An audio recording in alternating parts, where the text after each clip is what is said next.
Jumpa lagi Jaga TV. Ya, dengan meningkatnya harga GPU untuk desktop, sekarang laptop dengan kemampuan GPU yang kencang, RTX 3070 terutama ya, itu jadi semakin menarik. Iya, tapi problemnya laptop mana yang pakai RTX 3070, prosesor cukup kencang dan kemampuannya tinggi dan harganya tidak terlalu tinggi. Yang satu ini mungkin bisa jadi pilihan yang sangat bagus sekali. Ya, ini adalah Omen by HP 15 EK1035TX dengan RTX 3070.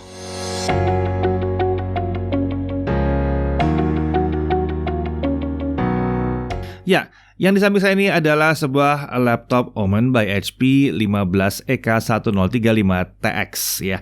Ini adalah sebuah laptop gaming kelas atas, namanya juga Omen, itu berarti kelas atas. Nah, uniknya dia menggunakan prosesor Intel Core generasi ke-10 yang dipadukan dengan discrete GPU terbaru dari Nvidia, yaitu RTX 3070. Dan perpaduan keduanya ini membuatnya menjadi laptop gaming dengan RTX 3070 dengan harga yang saat ini paling murah di pasar Indonesia. Nah, di kelas harganya ini merek lain biasanya masih pakai RTX 3060. Tapi akan kita lihat ya, apakah prosesornya cukup buat ngangkat si 3070. Mari kita lihat. Ya, spesifikasi dasar dari prosesor ini adalah Core i7 10750H, Comet Lake 14 nanometer, 6 core, 12 thread, TDP 45 watt, base clock 2,6 GHz, tapi boost clocknya memang sudah bisa mencapai 5 GHz. Smart Cache 12 MB dengan RAM di sini 8 GB DDR4 2933. Ini single channel. Tentunya laptop ini memiliki 2 slot SODIMM.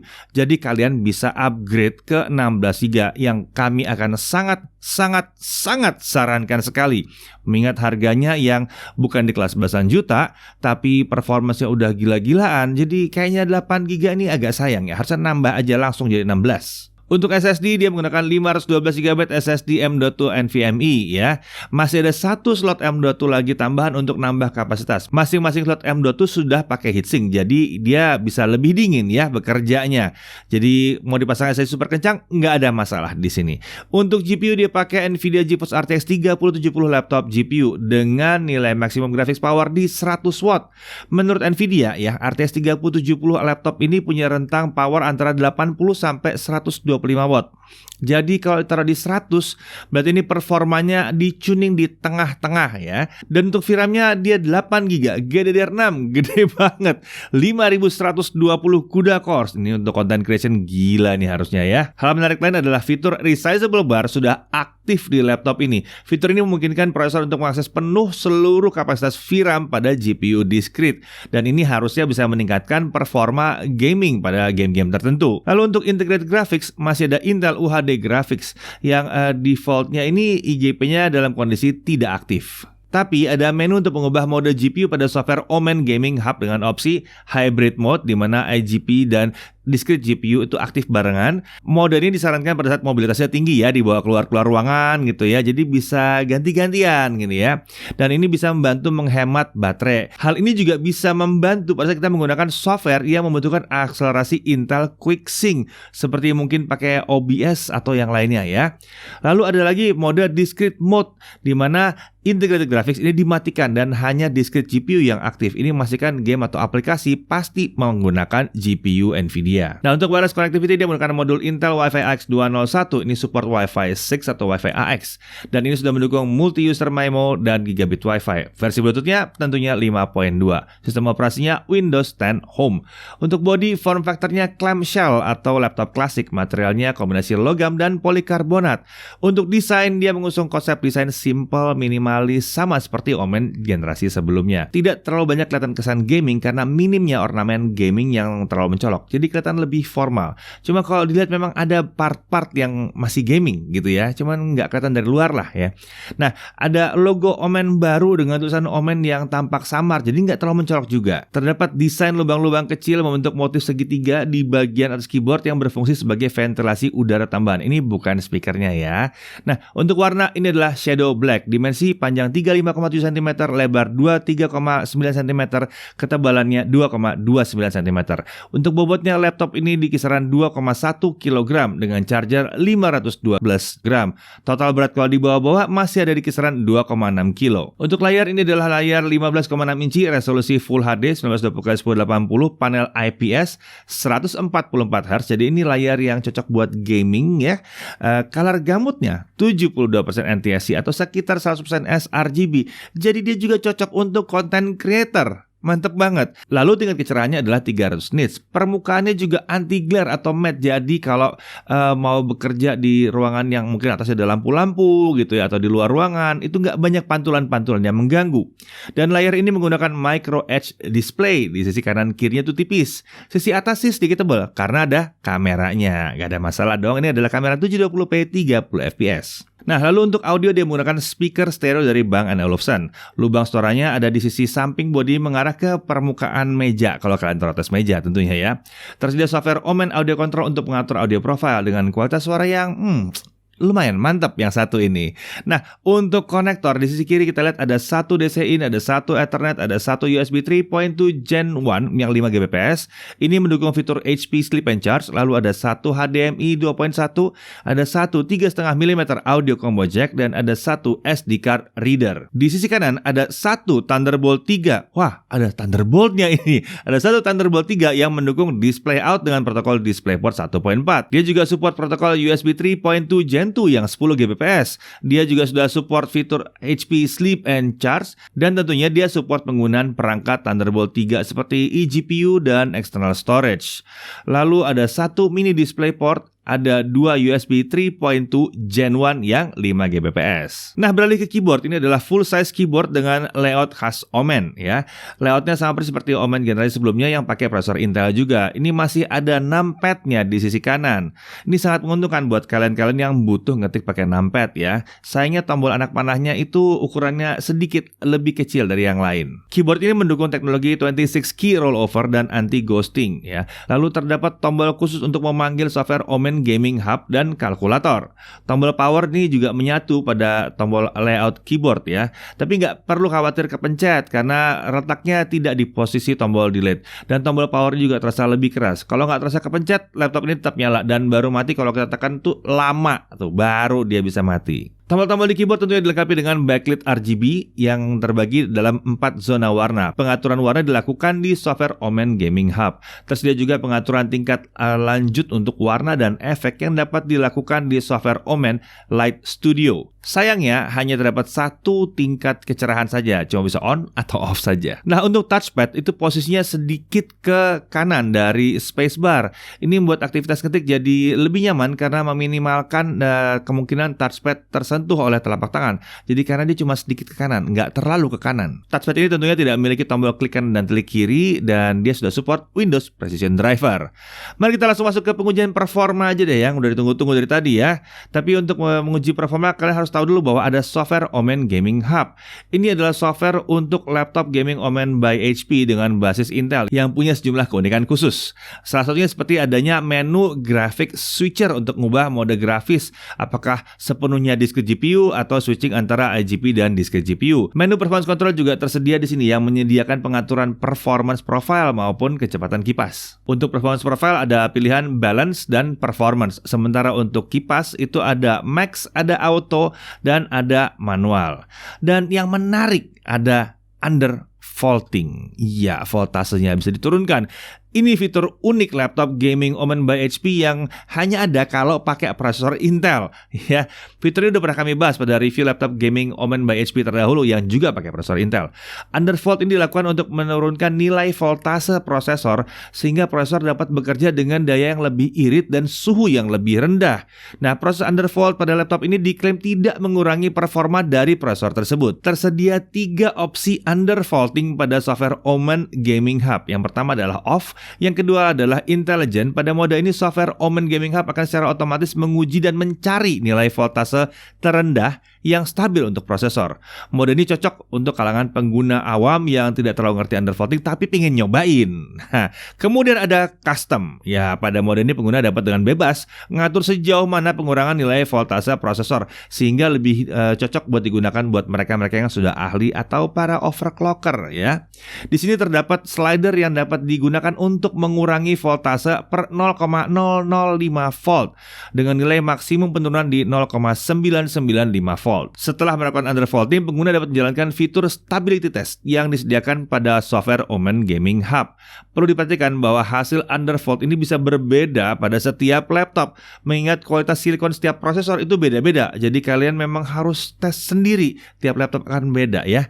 Ini sama seperti overclocking ya. Undervolt ini juga punya resiko yang dapat membuat laptop kalian itu kurang stabil, blue screen ya. Jadi do it at your own risk. Nah, kami menguji fitur undervolt ini dengan Cinebench R15 dengan opsi custom dan mengubah voltase prosesor sebesar minus 0,1 volt untuk membandingkan performa dan suhu kerja prosesor.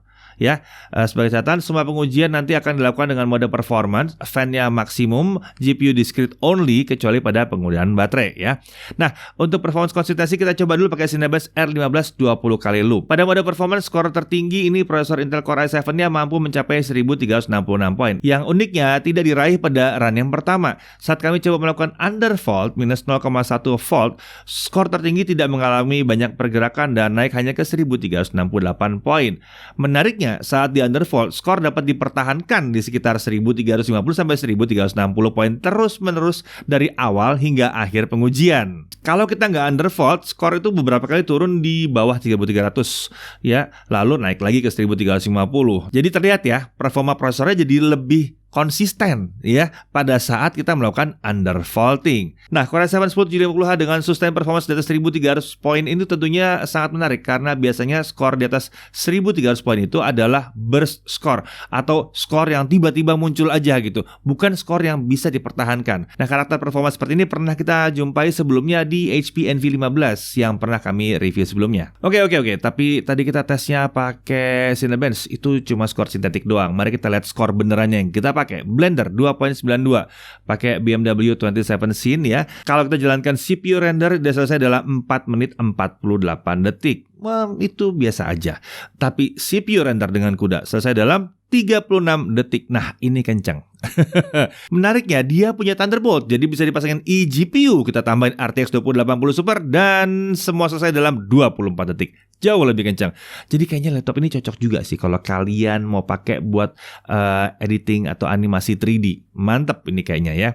Kemudian kalau buat kalian-kalian yang video editor gimana? Kita pakai Adobe Premiere CC 2021, 4K render test kita pakai 4K 60 seperti biasa. Video yang kita pakai panjangnya 2 menit 7 detik. Outputnya YouTube 4K 60 juga. Nah, kita coba dua pengujian pakai 8GB dan 16GB. Kalau kita pakai 8GB, software only 30 menit 23 detik. Sementara itu kalau kita pakai 8GB dengan CUDA diaktifkan itu 2 menit 48 detik. Jauh lebih kencang, tapi belum begitu memuaskan. Kalau kita pakai 16GB RAM dual channel ya, editing 4K 60 ini pakai software aja udah turun dari 30 menit turun ke 14 menit.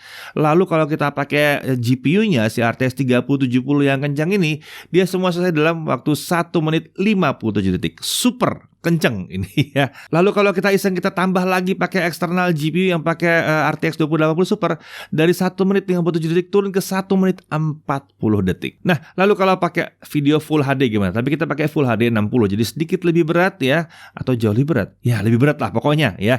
Nah, kalau kita pakai 8GB, software only 6 menit 38 detik. Kalau kita pakai GPU 8GB, itu 1 menit 20 detik. Ini udah kencang. Lalu bagaimana kalau kita bikin dual channel? Kita bikin dual channel 16GB. Ingat videonya 1080p 60fps. Software only atau prosesornya doang 4 menit 37 detik. Kurang begitu menarik, tapi kalau kita pakai GPU-nya turun langsung jadi 44 detik saja. Jauh ya, dari 1 menit 20 detik jadi 44 detik. Sementara itu kalau kita pakai eksternal GPU lagi tambahin, Oh, ini hebat, masih meningkat lagi. Biasanya udah nggak mau. Ini masih bisa turun dari 44 detik ke 40 detik. Mantep banget. Nah, sekarang mari kita coba untuk gaming. Mari kita pertama-tama tes dulu Trimax Firestrike-nya. Skornya untuk grafik skornya ada di 24.331 poin. Sebagai perbandingan, RTX 2070 Max Q memiliki skor 18.955 poin. Jadi ada peningkatan sekitar 28%. Kita langsung aja masuk ke gaming test ya. Seluruh pengujian gaming ini kita pakai kondisi RAM 16 GB dual channel karena menurut kami nggak make sense kalian beli laptop ini tanpa nge-upgrade dari 8 GB ke 16 GB. Oke, dan berikut adalah hasil pengujiannya.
Ya, gimana? Super? Mantap banget ya.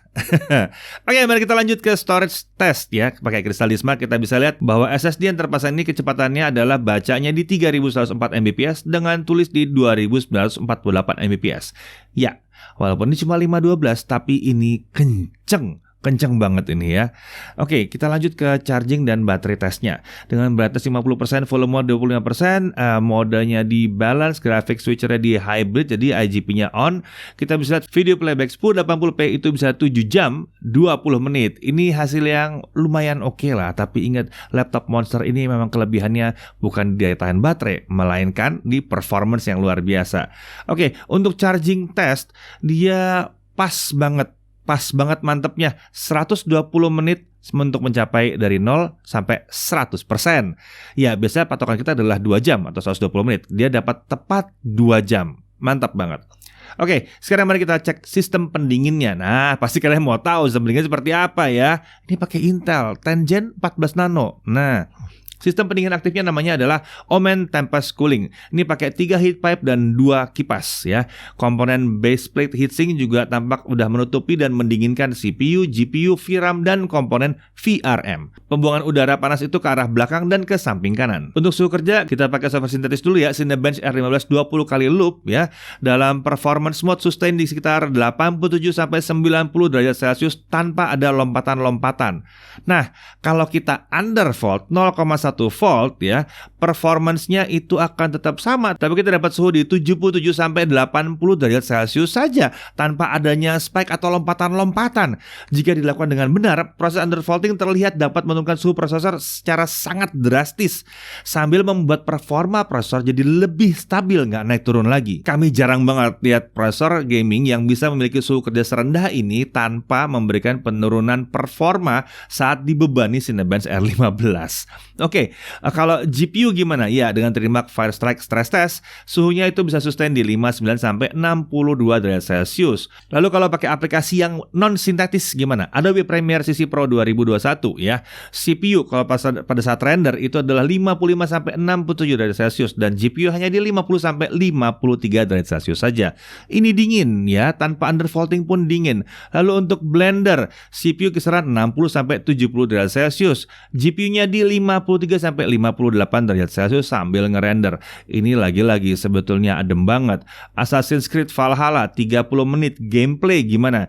CPU-nya akan sustain di kisaran 75-80 derajat Celcius. Sesekali terjadi penurunan ke 65 derajat Celcius lalu kemudian balik lagi ke suhu yang dipertahankan. Sementara GPU-nya ada di kisaran 63-67 derajat Celcius. Lagi-lagi ini suhu yang aman sekali. Lalu suhu permukaannya bagaimana? Kita pakai Assassin's Creed Valhalla jalan selama 30 menit. Area yang paling panas tampak ada di tengah keyboard. Menariknya bahkan di area paling panas suhunya masih di bawah 40 derajat Celcius. Area palm rest ada di bawah 35 derajat Celcius. Ini berarti tidak ada masalah dengan suhu permukaan.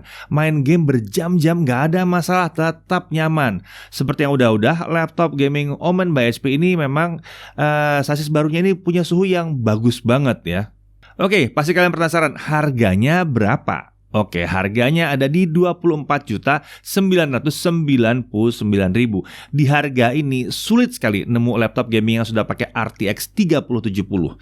Dan dengan harga ini sudah termasuk Windows 10 Home tentunya, Microsoft Office Home and Student yang senilai 1,8 juta, garansi 2 tahun dengan Accidental Damage Protection atau ADP. ADP ini mengcover kerusakan akibat kelalaian pengguna seperti jatuh nggak sengaja, ketumpahan air, korsleting listrik, dan beragam kerusakan lain yang ditimbulkan oleh pengguna sendiri. Tapi ada yang nggak di-cover seperti korosi, ya, kena cairan berbahaya, bencana alam, dicuri atau hilang. Itu ya jelas ya. Nah, klaim ADP ini bisa dilakukan dengan membawa unit laptop beserta KTP dan invoice pembelian ke service center terdekat. Pemiliknya bisa melakukan 1 kali penggantian spare part per tahun dengan total 2 kali penggantian selama masa pakainya. Tentunya diingat ini berlaku selama total biaya perbaikan tidak melebihi harga laptopnya. Nah, hal-hal apa yang perlu diperhatikan? Yang pertama, RAM yang terpasang di laptop ini hanya 8 GB single channel. Ya, rasanya kurang pas aja. Kalau kalian beli laptop ini sebaiknya langsung upgrade ke 16 GB. Lalu dari sisi poin menariknya, performa CPU dan GPU-nya sangat keren banget ya. Prosesornya mungkin kalian bilang, itu prosesor tua gitu. Tapi di sini dengan minim gejala throttling, hasilnya adalah performa yang keren banget ya. Dan GPU-nya luar biasa, itu kencang banget ya. Peningkatan yang sangat tinggi jika dibandingkan dengan RTX 2070 Super Max-Q pada Omen sebelumnya. Dia mampu menjalankan berbagai game e-sport dan lain-lain dengan frame rate yang tinggi, nyaman main game AAA, fitur resizable bar-nya juga aktif. Dan yang jelas buat content creation gak ada masalah sama sekali, kenceng semua dilibas.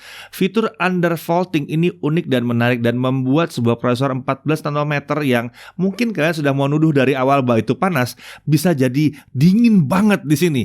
Bahkan super dingin. Kalau menurut kami ini super dingin untuk sebuah laptop gaming dengan performa yang tinggi ya. Lalu SSD-nya juga kencang banget. Ini cocok banget untuk laptop gaming kelas premium seperti ini. Dan kapasitasnya masih ditambah juga. Layarnya ini juga menarik, 144 Hz, color gamut 72% NTSC. Jadi mau gaming oke, mau content creation oke banget. Lalu seiring dengan tadi suhu prosesornya bisa dibuat jadi lebih rendah dengan undervolting, suhu permukaan bodinya juga ternyata lebih rendah. Meskipun tanpa undervolting, tetap permukaan bodinya lebih rendah dibandingkan laptop-laptop lain dengan performa yang serupa. Kemudian jenis dan jumlah konektornya ini berlimpah ruah juga ya. Konektivitas Wi-Fi 6 Bluetooth 5.2 dan garansi 2 tahun dengan ADP jadi tambahan yang menarik sekali di sini. Ya memang saat kalian membeli laptop ini kalian masih butuh upgrade lagi, tapi cuma RAM 8GB doang kok ya. Nambah satu keping 8GB 3200 MHz harusnya nggak bikin harganya terlalu jauh melambung tinggi ya.